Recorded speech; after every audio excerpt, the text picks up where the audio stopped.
14장을 마감합니다. 이 장이 왜 이렇게 중요하냐면 2장을 끝으로 사울은 왕위에서 물러나고요. 15장에서부터 다윗이라는 사람이 왕으로 기름 부음을 받고 실제적인 왕의 노릇을 합니다. 이제 그 사이에 사울과 이 다윗의 갈등이 이어지죠.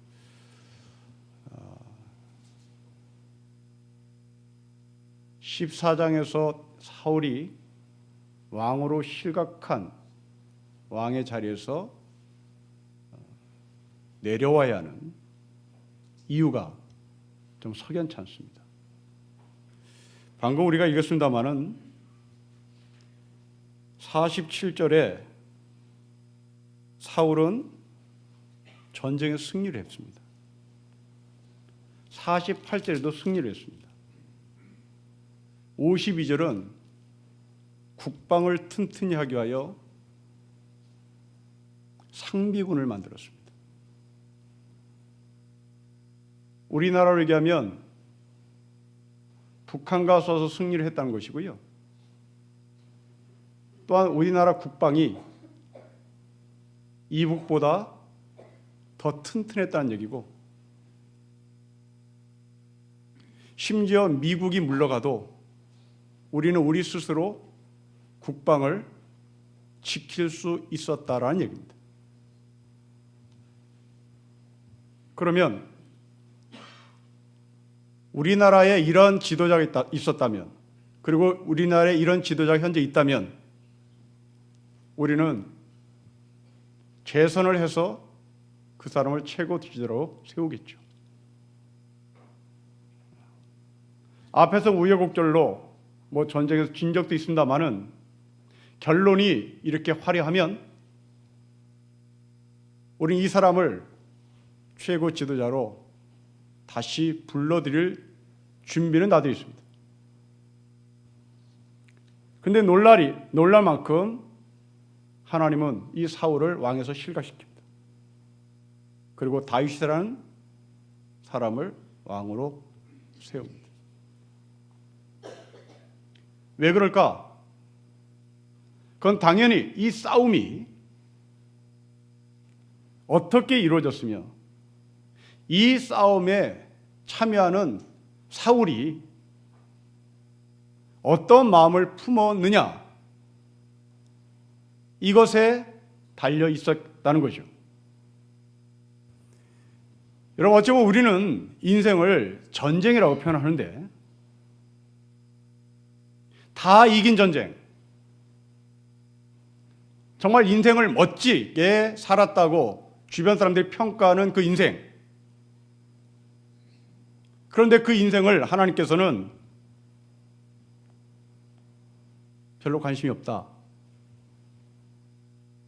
사울이 이렇게 전쟁에서 승승장구를 했음에도 불구하고 왕에서 실각되는 것처럼 여러분들이 인생살이에 겉으로 볼 때는 대단히 화려하고 겉으로 볼 때는 대단히 멋져 보이는 인생이지만 결과에 가서는 하나님께서 나는 너의 삶에 대해서 잘 모르겠다, 그런 평가를 받을 수 있단 말입니다. 도대체 사울은 어떻게 전쟁을 했길래, 그리고 이 사울은 이 전쟁에 참여하는 마음이 무엇이었길래, 이것이 우리의 삶 가운데 나는 인생을 어떻게 살고 있는지, 내가 인생을 살아가고자 하는 그 마음의 중심은 무엇인지, 이것들을 서로 비교해가면서 결론을 내려보도록 하겠습니다. 여러분, 47절과 48절을 우리 다시 한번 읽으면서 도대체 여기에 담겨진 메시지가 뭔지를 한번 찾아봅시다. 47절과 48절 읽겠습니다. 시작. 사울이 이스라엘 왕위에 오른 후에 사방에 있는 모든 대적, 곧 모압과 암몬 자손과 에돔과 소바의 왕들과 블레셋 사람들을 쳤는데 향하는 곳마다 이겼고 용감하게 아말렉 사람들을 치고 이스라엘을 그 악탈하는 자들의 손에서 건졌습니다. 멋지잖아요. 그런데 자연스럽게 49절로 넘어가며 51절까지 사울의 집안 사람들의 이름을 올려놓습니다. 여러분, 47절, 48절과 49절 사이에 있는 행간의 의미를 찾아오십시오. 47절과 48절에 참여했던 군인들이 없습니다. 군인들이 안 보여요. 이 싸움은 분명히 사울 혼자 싸운 것은 아닐 텐데, 사울을 도와줬던 수많은 장군들, 사울을 도와줬던 수많은 군사들, 병사들의 이름이 없습니다. 이겼다. 그리고 바로 이어서 사울은 자신의 집에 있는 가족들의 이름을 올리기 시작합니다. 여러분, 이것이 사울의 리더십이었습니다. 잘못된 리더십이었던 거죠. 이 사울은 전쟁하는 목적이 가족이 아니었습니다. 이 사람의 삶의 목적은 가족의 출세였습니다. 이 사람의 전쟁의 목적은 우리 가족을 철저히 보호하는 것으로 백성들을 사용했고 군인들을 사용한 것이죠. 여러분, 전쟁 같은 인생이라고 표현한 우리들, 여러분들의 삶의 목적, 겉으로는 그럴듯합니다. 그런데 그 안에 여러분의 중심은 철저히 내 새끼, 내 가족, 이것이 사울의 삶이었단 말입니다. 요즘 드라마에서, TV 드라마에서 스카이 캐슬이라는 드라마가 아주 초절정의 인기를 누리고 있는 것으로 알고 있습니다. 의사와 교수들이 한 자리에 모여서 한 동네에서 사는 이야기입니다. 사회 지도층 인사들입니다. 그런데 실제 생활은 철저히 가족 중심이고, 그런데 이 가족 중심이라도 제대로 된 가족 중심이 참 좋았겠으나 이 가족 중심이 남을 짓밟고 일어나는 가족 중심이고, 더 그 가족 중심이 남을 짓밟고 일어나는 것을 끝나는 것이 아니라 가족끼리 짓밟는 드라마로 이 TV 드라마가 진행되고 있습니다. 전형적인 도시사회 사람들의 핵심을 찌르고 있는 거죠. 서울대생 1,800명을 대상으로 정신질환 조사를 했는데요. 1,700명을 대상으로 정신질환을 조사를 한 결과가 나왔습니다. 충격입니다. 1,700명 중에 818명이 우울증에 진단을 받았습니다. 여러분 기억하십시오. 우울 증세가 아닙니다. 우울 증세면 자기가 이길 수 있는 겁니다. 우울 증세면 이길 수 있는 거예요. 근데 이거는 우울 증세가 아니라 우울증입니다. 반드시 의사를 찾아가야 되는 증세입니다. 반드시 약을 먹어야 될 증세입니다. 20대 아이들입니다. 1,700명 중에 818명. 여러분, 서울대를 들어가면 모든 식구들이 행복해합니다.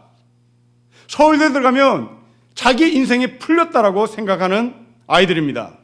그런데 왜 이 아이들 818명이 기뻐하지 못하고 자기의 행복을 찾아가지 못하고 내 인생이 풀렸다, 내 인생은 이제 완전히 탄탄대로다, 그렇게 말하지 아니하고 왜 이들이 우울 증세가 아닌 우울증을 판단받았을까요?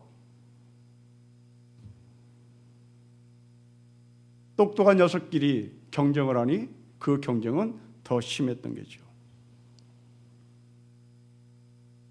저희 학교 다닐 때는 서울대학에 들어가면 경쟁할 필요가 없었습니다. 그냥 D를 맞든지 A를 맞든지 졸업하면 풀렸으니까요. 그러나 지금은 안 됩니다. 같은 서울대끼리 경쟁을 해서 A를 받아야 그나마 직장을 잡습니다. 서울대라고 모두가 직장을 잡는 것이 아니라 서울대 안에서 점수가 좋아야 직장을 잡는단 말입니다. 서울대를 들어가면 인생이 풀릴 줄 알았으나 서울대가 배신을 했습니다. 이것을 공부의 배신이라고 말하죠. 이 공부의 배신에 대해서 관심이 있는 분은 EBS에서 다시 검색해 보시길 바랍니다. EBS를 검색해서 공부의 배신을 찾으십시오. 그리고 여러분 자식들이 이렇게 공부해서 이렇게 배신을 당하는구나 하는 것을 한번 보기를 바랍니다. 여러분, 이러한 시스템을 떠받치고 있는 철학이 있습니다. 서울대를 우대하고 서울대는 뭐가 될 것 같은 이런 교육 시스템을 떠받들고 있는 철학이 있으니까 돌아가는 거죠. 이런 철학이 없으면 서울대가 진짜 없어졌겠죠. 그럼 도대체 이렇게 스카이 대학을 떠받치고 있는 철학이 뭘까? 여러분이 잘 알고 있는 철학입니다. 한 사람을 똑똑하게 만들어 놓으면 천 사람을 먹여 살리겠지. 이거 철학입니다. 이게 이론입니다. 노블리스 오블리저는 이론입니다. 귀족층을 만들어 놓으면, 로얄 패밀리를 만들어 놓으면 이 사회가 잘 살 수 있다는 서양의 이론 중에 하나입니다. 영국은 이 제도가 그대로 살아 있습니다. 영국은 한 번도 신문제가 무너진 적이 없습니다. 영국은 귀족과 상민이, 귀족과 평민이, 귀족과 노예가 지금도 여전히 존재합니다. 양반층하고 평민층하고는 절대 같이 놀지 않습니다. 공부는 같이 합니다. 그런데 놀지 않습니다. 커피숍에서 커피 같이 마시지 않습니다. 평민이 귀족에게 커피 마시자고 하면 콧방구도 안 낍니다. 그리고 자기네 클럽으로 들어갑니다. 자기네 로얄 패밀리 클럽이 따로 있죠. 거기 가서 자기네끼리 정보를 교환하고 거기서 자신의 인생을 펼쳐갑니다. 우리는 이 사회를 보면서 그러면 그 나라가 돌아가는 이유는 분명히 그 귀족층들이 노블리스 오블리제를 잘하기 때문이다. 그렇게 봐줍니다. 네, 그렇습니다. 영국은 분명히 양반제도가 있으나 귀족 계급이 있으나 그 귀족 계급이 자기네 것만을 챙기는 사람이 아니라 노블리스 오블리제를 충실히 수행합니다. 그래서 전쟁이 나면 왕족의 아들이 최전방에 나가죠. 최전방에 나가서 싸웁니다. 그리고 전혀 문제가 되지 않아요. 그 노블리스 오블리제에 대해서 그들은 고마워합니다. 그런데 똑같은 계급 구조를 갖고 있는 나라 중에 인도가 있습니다.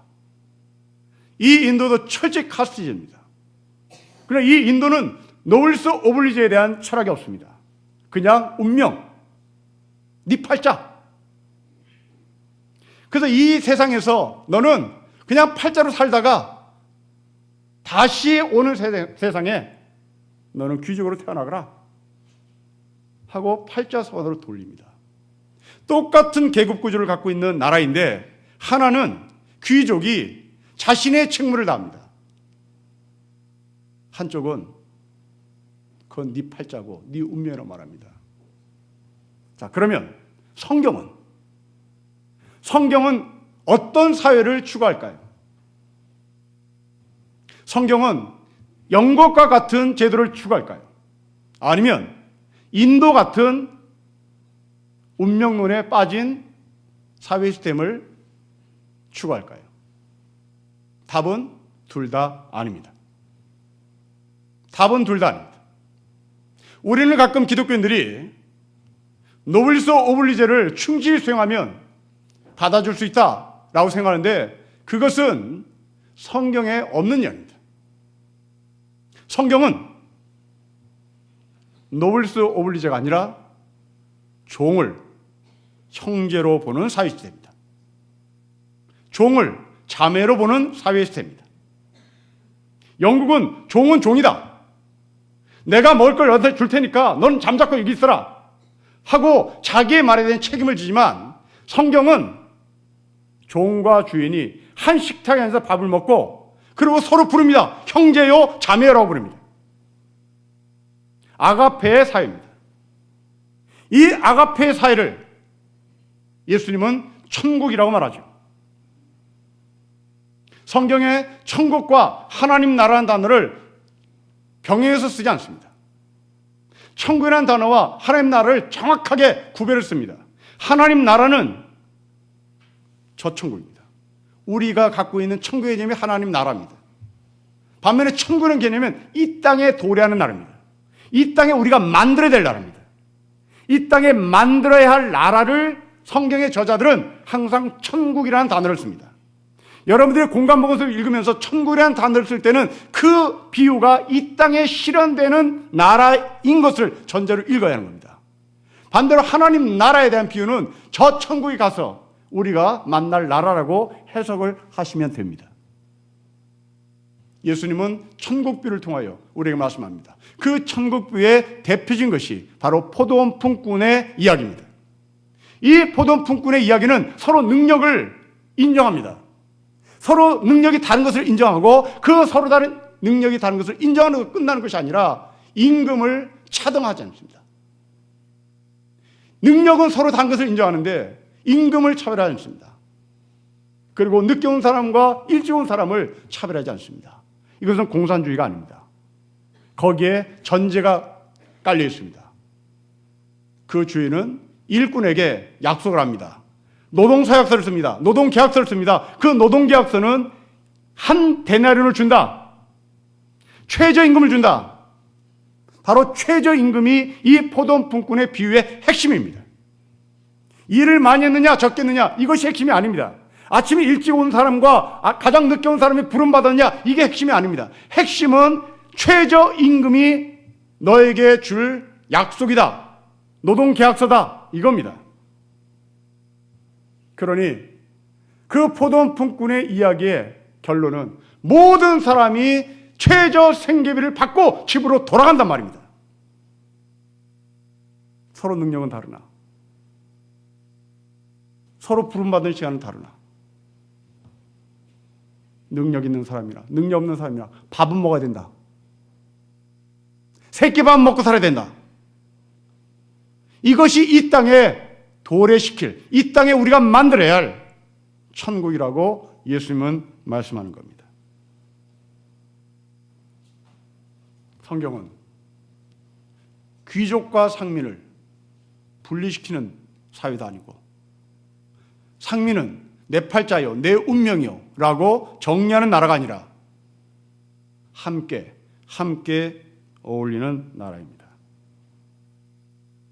그런데 그 스카이캐슬이라는 드라마에서 우리가 눈여겨볼 것이 있습니다.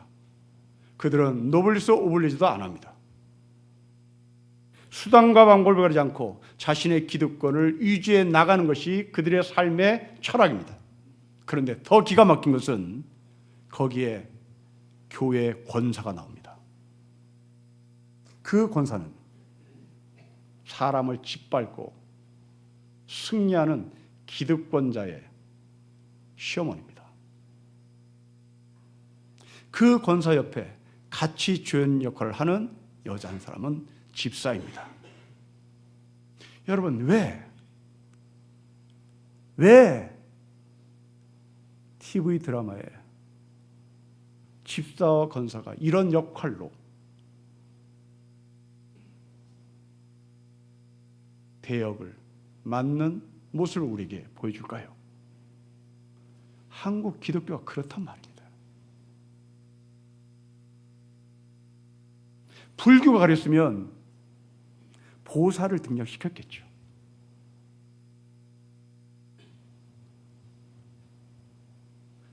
전쟁 같은 삶에서 사울처럼 내 새끼만 기득권층에 진입하면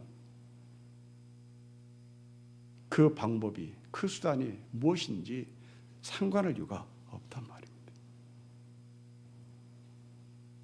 여러분, 이런 경쟁은 경쟁으로 볼 수가 없습니다. 이건 야비한 겁니다. 여러분, 선행학습을 하는 것은 야비한 걸까요? 경쟁일까요? 그건 야비한 겁니다. 선행학습을 하는 사람은 돈이 있으니까 하는 거겠죠. 돈이 없으면 선행학습을 못 하는 거예요. 그건 야비한 거죠, 이게. 그런데 우리는 그것을 얼굴빛 하나 바꾸지 않은 채 선행학습을 한다고 사람들한테 떠들고 다니는 겁니다. 야비한 거예요. 아니, 농촌에 사는 아이는 선행학습을 하고 싶어도 할 돈이 없어요. 그건 경쟁이 아닌 거예요. 그런데 그렇게 선행학습을 시키는 부모들은 전쟁이잖아요 라고 얘기하는 겁니다. 여러분, 국가 간의 전쟁도 요 땅하고 합니다. 국가 간의 전쟁도 먼저 선제 공격을 야비하게 하지 않아요. 서로 선전포고하고 합니다. 우리가 몇 날, 몇 월, 며칠 전쟁을 시작한다 라고 외치고 해요. 이 야비한 경쟁, 아니 경쟁도 아닌 경쟁, 철저히 자기 자식들, 사울처럼 이 야비한 전쟁, 하나님은 이 사람을 실격시키지 않을 수가 없는 거죠.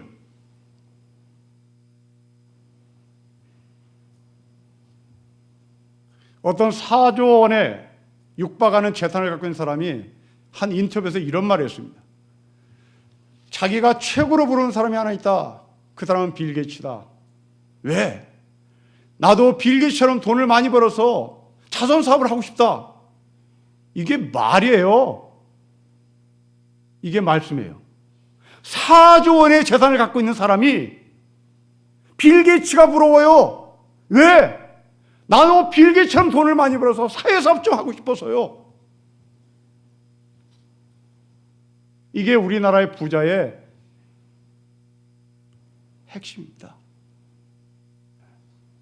그런데 오늘 뉴스에 한 익산에서 붕어빵을 구워서 파는 분이 하루 번 돈에 10,000원을 떼서 차곡차곡 모아 불우한 이웃을 도왔다는 훈훈한 뉴스가 올라왔습니다. 올해만 한 것이 아니라 몇 년 전부터 그것을 해왔다는 거죠. 여러분, 이 사람은 쓸데없는 경쟁을 하지 않아요.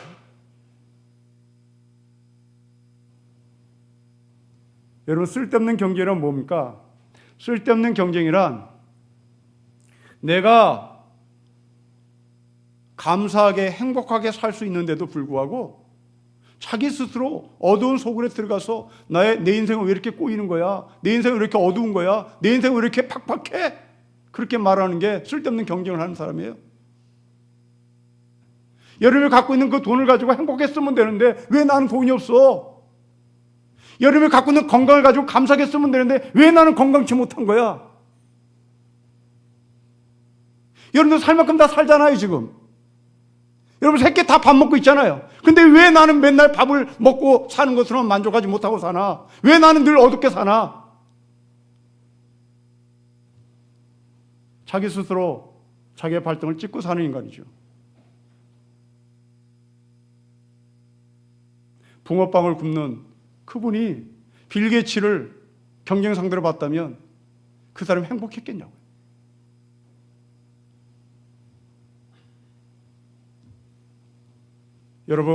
여러분 가정은 스카이캐슬에서 경쟁하는 그런 가정인가 한번 되돌아봤으면 좋겠습니다. 성경은 가정을 사랑하되 가정으로 만족하지 않습니다. 그 가정을 사회에서 그리고 교회에서 그 가정의 분위기를 만들어 가야 되는 비전, 미션을 우리에게 줍니다. 그것을 성경은 지체라고 말하거나 또한 예수님께서 우리에게 말씀하신 교회 공동체라고 말합니다.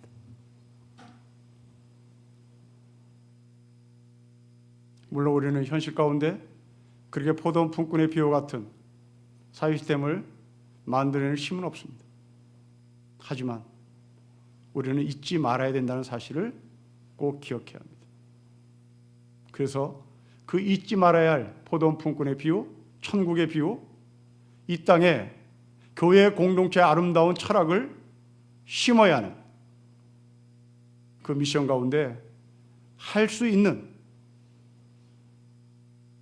영역 속에서 우리는 해봐야 되는 겁니다.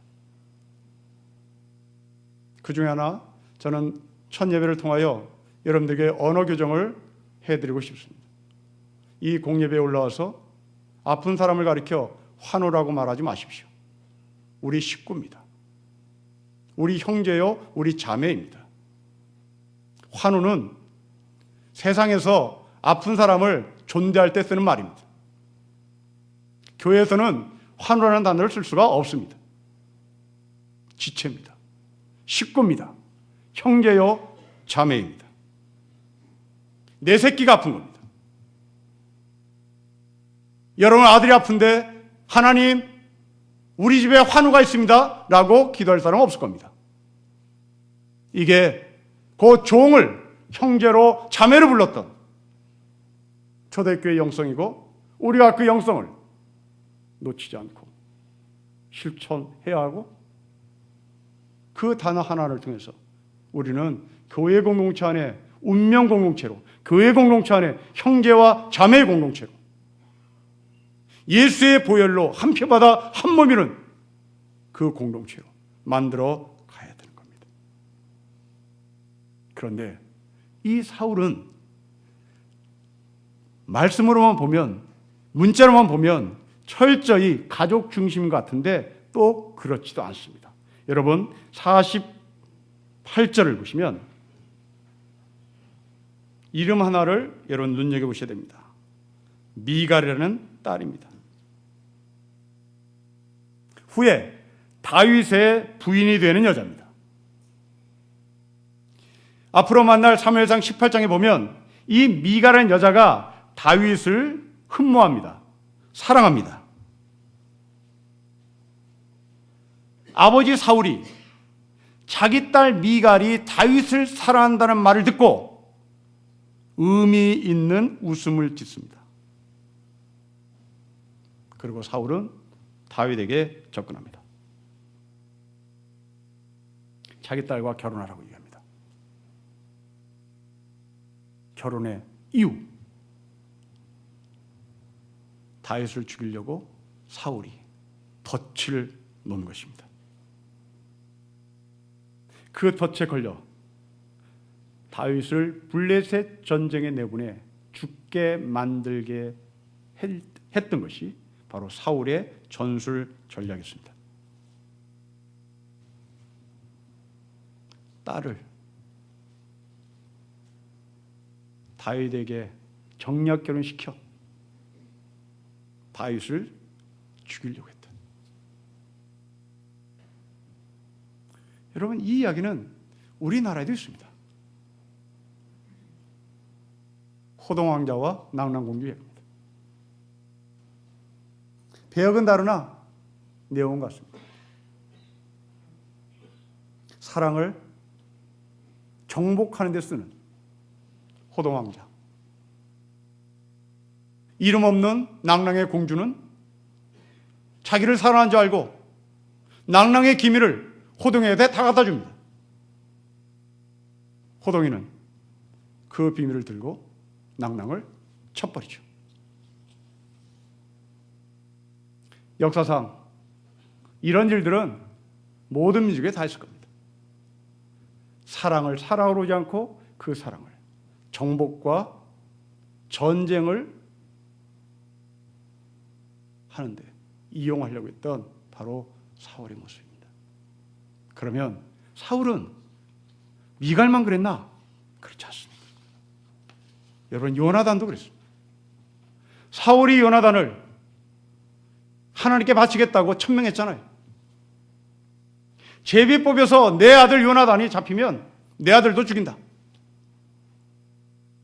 이 아버지는 아들을 아들로 보는 것인지 딸을 딸을 보는 것인지 아비로서의 가장 기본적인 사랑조차도 없습니다.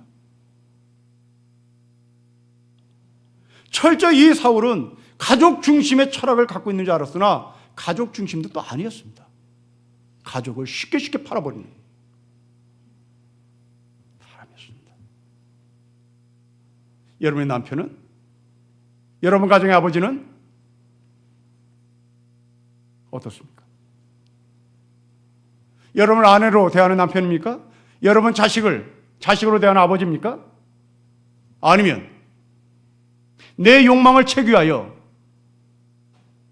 내 아들, 딸을 도구로 사용합니까? 사울은 자기의 욕망을 채취하여 딸 미갈을 다윗에게 청약 결혼시키고, 자기의 욕망을 채취하여 요나단이 제비 뽑혀 사람들 앞에 드러나면 나는 그 아들을 죽이겠다고 얘기합니다. 그것만이 아닙니다. 52절은 사울의 클라이막스입니다. 여러분 52절을 우리 같이 읽어볼까요? 시작. 사울이 사날 동안에 블레 사람과 큰 싸움이 있었으므로 사울이 힘센 사람이나 용감한 사람을 보면 그들을 불러 모았습니다. 여러분 문자를 보면 대단히 훌륭한 처럼 보입니다. 상비군을 지금 모으고 있잖아요. 이때부터 상비군 제도가 생긴 거죠. 우리나라를 얘기하면 부대가 생기는 겁니다. 이전까지는 나라가 어려움이 생기면 자발적으로 군대로 자원해서 전쟁에 참여한 것이었지만, 이제부터는 정규군 제도가 생겨 이제 군부대가 생긴 겁니다. 안보를 부르짖는 사람에게는 아주 좋은 리더십을 갖고 있는 사람입니다. 그러면 과연 성경은 이 52절의 지도력을 펼친 사울의 리더십이 좋은 리더십이었던가 나쁜 리더십이었던가 질문에 우리는 답을 해야만 되겠습니다. 답입니다. 여러분 14장 6절을 가보십시오.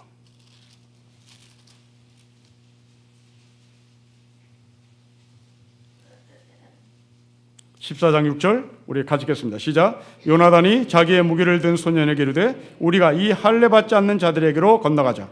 여호와께서 우리를 위하여 일하실까 하노라.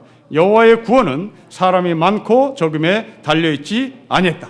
여호와의 구원은 사람이 많고 적음에 달려있지 않다.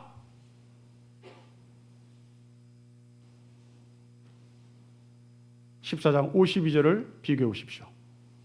14장 52절에 사울은 많아야 된다. 많아야 전쟁에 이긴다. 요나단은 많고 적음에 달려있지 않다. 누구를 따를 것인가? 만일 사울의 리더십이, 사울의 52절의 리더십이 옳은 리더십이었다면 사울은 왕에서 물러나지 않았겠죠. 사울의 철학은 많이 가진 것, 힘 있는 것, 하나님은 그 사울을 왕에서 폐해시킵니다. 이 요나단과 사울을 비교하며 신약 성경에 바울은 뭐라고 고백하던가요? 그렇습니다. 약할 때가 강함이라고 고백합니다. 사울은 강하기를 원했으나 결론은 약했습니다. 요나단은 약하기를 원했으나 결론은 강했습니다. 이렇게 약함이 강함이라고 고백했던 그 사도 바울의 고백은 배경이 고린도 교회 사람들 앞에 설교할 때 자신의 문제였습니다. 우리가 알다시피 바울은 간질병 환자로 알고 있습니다. 그것을 사도 바울은 부끄러워하지 않았습니다. 저는 고민해 봅니다. 만일 제가 바울처럼 간질병 증세를 갖고 있는 사람이라면 저는 간질병을 갖고 있다고 말하지 않겠습니다. 그러면 가끔 설교 시간에 간질병 증세가 나타나서 여기서 쓰러지면 어떻게 되나? 저는 그것을 간질병이라고 말하지 않고 하나님께서 사랑하셔서 저에게 입신을 했다고 말할 것 같습니다. 그러면 여러분들은 다 넘어가는 거죠. 입신과 간질병은 증세가 똑같습니다. 그렇다면 같은 값이면 나는 입신을 했어요 하면 바울은 신의 반열에 올라가는 겁니다. 그러나 바울은 그렇게 하지 않습니다.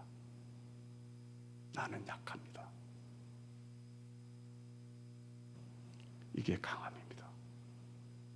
이게 강함입니다.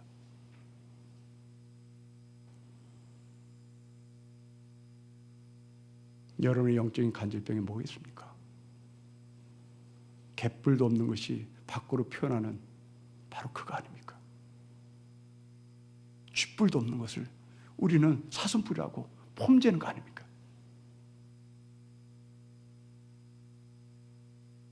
하나님은 갯불도 없는 사울이 왕이 되는 것을 허락하지 않습니다.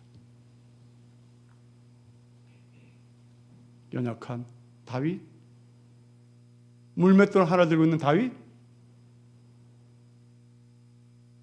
바로 그 다윗을 사용하셔 통일왕국을 이룹니다. 모세의 온유함을 보십시오.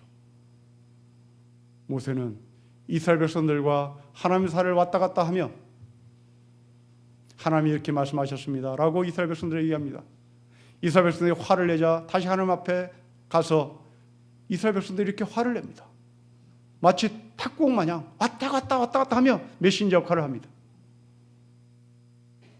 그러나 모세는 원래 이런 성격이 아니었습니다. 모세는 성격이 불같았습니다. 자기 민족이 애굽의 노동감시관에게 구타당하는 모습을 보고 참지 못해 그 애굽의 노동감시관을 죽이는 혈기를 갖고 있는 사람이었습니다. 이런 사람이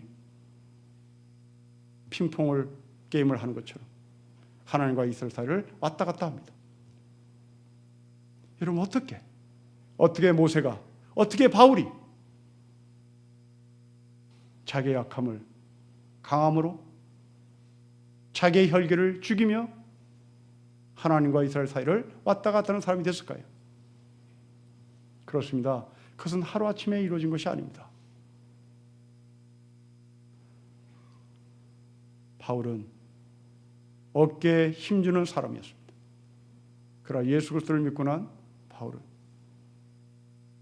갈라디아 광야로 나가 철저히 2년 동안 훈련을 받습니다.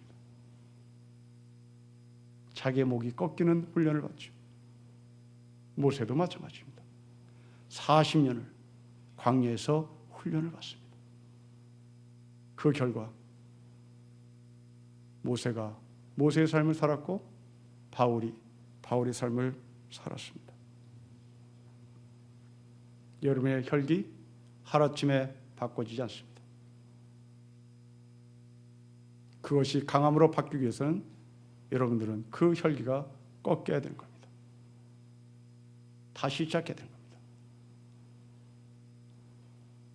올 한 해 여러분들이 12월에 가서 모세처럼 바울처럼 내가 약한 사람이 있는데 강한 사람이 되었다 고백할 수 있으려면 우리는 이 1년이 영적으로 훈련받는 시간이고 단련을 시켜야 할 시간인 것을 잊지 마십시오. 번데기가 애벌레가 되고 그 애벌레가 나비가 되는 것은 하루아침에 되는 것이 아닙니다. 아픔을 뚫고 나와야 애벌레가 되고 그 아픔을 뚫고 나와야 나비가 되는 것입니다. 한 해 여러분들의 삶이 말씀으로 훈련받고 연단받아 올 한 해 다 가는 그쯤에 우리는 정말 나의 약함이 강이 맞다고 고백하는 저 여러분이 되시기를 주의 이름으로 축복합니다. 기도하겠습니다. 하나님 아버지, 가족 중심의 철학을 가진 사울인 줄 알았으나 그 가족까지도 자기의 목적을 위하여 도구로 사용했던 무서운 아버지요, 무서운 남편이요, 무서운 왕이었다는 것을 저희가 알았습니다. 아버지, 이 사람이 우리의 모습이 아닌가 싶어 다시 한번 주님 앞에 무릎을 꿇습니다. 어깨에 힘주는 겉으로 보는 화려함을 아버지께서 꺾으시고 연약함을 강하게 만들으셔서 그 연약함이 강함이라고 고백했던 십자가의 신앙이 우리 가운데도 온전히 세워져서 힘없는 자가 건강하게 욕된 삶을 산 사람이 영광스러운 삶으로, 무너진 자가 회복되는, 십자가가 부활로 연결되는 진정한 하늘의 백성으로 살 수 있도록 이 1년을 인도하여 주십시오. 주 예수 그리스도의 이름으로 기도합니다. 아멘.